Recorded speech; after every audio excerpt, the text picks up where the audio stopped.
What's up? It's Andrew from the Benchwarmers, and welcome back to our NFL prediction series. Today we're looking at this Week 6 matchup between the Chargers and the Ravens. But before I get into that, let me just say thank you so much to everyone that's just subscribed, because we just hit 100 subscribers.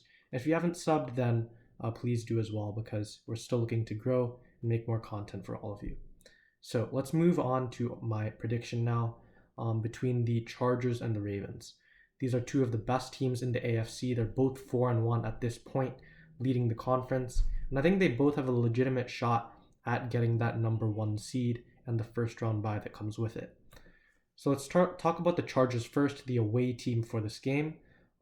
As I mentioned, they're 4-1, and that's because of a Week 2 loss to the Cowboys. But apart from that, they've beaten the football team. They beat the Chiefs in Week 3, which was a huge surprise. They beat the Raiders in Week 4, ending their 3-game winning streak. And then they also beat the Browns in a thriller last week that had 89 points total.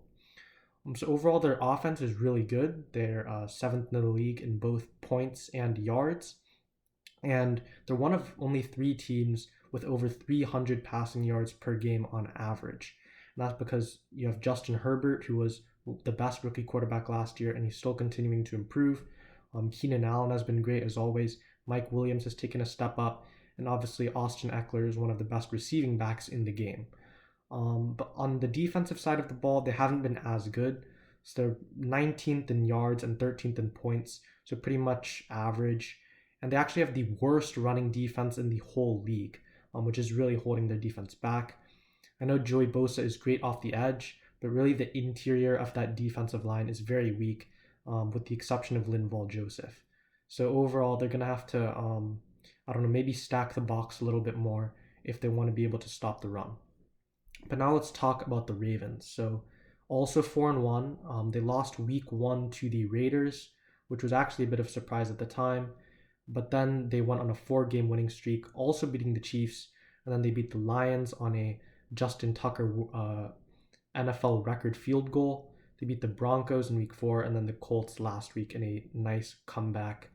But unfortunately, they did lose their huge 100 rushing yard per game streak during that game, which is pretty unfortunate, but obviously the win matters more than the stats. So overall, they also have an amazing offense. They're actually first in terms of yards, but 9th in terms of points. Lamar has really taken a step up in terms of passing, and as always, the Ravens are going to be an amazing rushing team. But the problem I see here is that they just lack a little bit of ability to score in the red zone. That's why they have a ton of yards, but not the most points. Mark Andrews, who's their main red zone threat, didn't get a touchdown until last week, and really they don't really have a bunch of other red zone threats. Hollywood Brown can get to the end zone, but he drops about half the passes that get thrown to him when he's in the red zone. So that's pretty unfortunate for them. But last week was a huge step up in terms of getting into the end zone when they're in the opponent's half. But on defense, they've been pretty mediocre so far. They're bottom 10 in yards, but they're kind of about average in terms of points. And as opposed to the Chargers, it's actually their pass defense that's really holding them back. It's the 3rd worst in the league. And that's due in no small part to injuries to both Marcus Peters and Derek Wolfe, 2 of their important defensive players.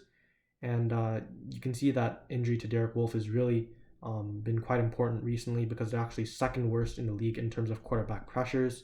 So they're giving the opposing quarterback a lot of time to throw, and that results in them just getting torched. But now finally, let's move on to some important questions for this game. So first of all, it's just important to see whether Justin Herbert can keep up his MVP-like performance. In the last 3 games, he has 12 touchdowns and 0 interceptions, which is just ridiculous. And going against a bad pass defense like the Ravens, I think he'll continue to keep it up. I would not be surprised if he has over 300 yards passing and like 3 passing touchdowns or something like that this game. And then the other question is whether the Chargers can handle a mobile quarterback, because so far they haven't played against any quarterback who's run more than 5 times. But when you're going against Lamar, he averages over 11 carries a game. So that's going to be a kind of a new test for the Chargers this season. And they're already the worst in the league in terms of defending the run, and that's just against running backs. So when you have an elite running game from both the quarterback and the running back, that's probably going to cause some huge issues for the Chargers this game. But overall, let's move on to my prediction. I think it's going to be a very close game and a very high scoring game. I have the Chargers just beating the Ravens 31-27. I think they're both not really going to be, there's not going to be a lot of defensive stops, but I think the Chargers passing offense is just a little bit better than the Ravens rushing offense, because the modern NFL is so pass heavy. I think the passing game really matters a lot more. And I think Justin Herbert really is a true MVP candidate this year. So let us know what you think of my predictions. Do you agree or disagree? As always, remember to like and subscribe. This is Andrew from the Benchwarmers, and I'm signing out. See ya.